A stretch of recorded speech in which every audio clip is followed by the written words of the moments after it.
We've created a complete church check-in system available on our dedicated iPad check-in app and a computer.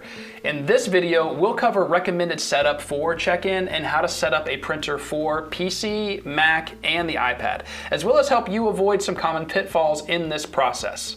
The iPad app is the easiest way to do check-in and label printer setup. That's why we created it. We highly recommend you use the app over the PC or Mac for its ease of use. But for churches using a PC, let's cover how to set up a printer. Because even if your church will be using the iPad app, you'll first have to add the printer to your church's Wi-Fi, and most printers require that to be done on a computer. Correct. So, Lori, Yeah. if you're using a computer, if you're using a PC specifically, what's the browser we recommend for that PC? This is like a quiz. Chrome. But if you're using a Mac, we recommend Firefox, which is my personal favorite. And that's because it gives those two browsers on those devices give you and your leaders the best and smoothest experience using check-in with ChurchTrac on a computer. But we still recommend the app over either of those options, just because it's going to be a lot easier for everybody. But once you've chosen the device and the browser, you then have to download your printer's drivers. Correct. Your manufacturer's or the manufacturer's instructions will include where to go to get those drivers. In fact, I actually have the page, the website for the Brother label printer. It's the QL820NWB. Yep. This is the page where I would go to download the driver for this printer onto my Mac. So make sure you're reading the instructions and following them carefully from the printer, from the manufacturer.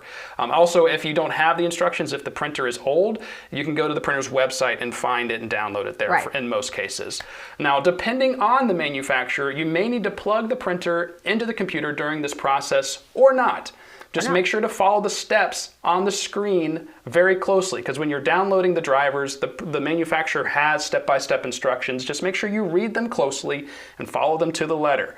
If you're going to be using check-in with a computer or laptop, we recommend you choose a wired connection to the printer because that will give you the most reliable experience with check-in. Correct. If you're using the iPad app, which is what we recommend because it's the easiest way to do check-in, you need to set up a wireless connection because you can't wire this iPad directly into a printer.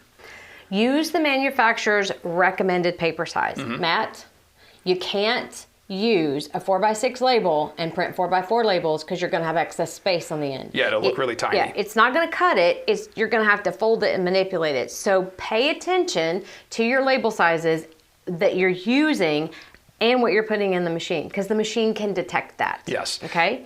And speaking of the labels themselves, we recommend you print a test label. So after you've downloaded the drivers and you've put in the roll of labels into the printer and you've set everything up in ChurchTrac, run a test label through it. Especially do it now instead of on Sunday morning. Right. That way you can troubleshoot, right? Now, as you can see, setting up a printer with a PC or a Mac can be complicated, especially if you're using this for self-check-in. That's why we recommend using the iPad app instead. So Lori, what do we need to do to set up a printer with the iPad? Matt, the first thing you have to do is still install the printer and get it on the church's Wi-Fi. Yep, step one. Then you're going to log in to the app on your iPad. Okay. Easy peasy. Then you're going to go to the settings cogwheel in the upper left-hand corner of the window. Okay. Click it. You're going to have a window open up and you're going to choose printing. Yep, on the left-hand side of the screen. Then you're going to see some blue words over there that give you a printer selection. Okay, so I'll tap those letters. Yep, and that gives you a list. Make sure you choose your label printer and not the church's office printer. I've done that. I'm definitely guilty of printing labels in a room far away from the child check-in station. Me too. All right, so yes, make sure you're choosing the right label printer. Once you do that, you're good to go. You're good to go. That's how to set up a label printer for check-in. If you need help, send us a support ticket or visit churchtrac.com/support.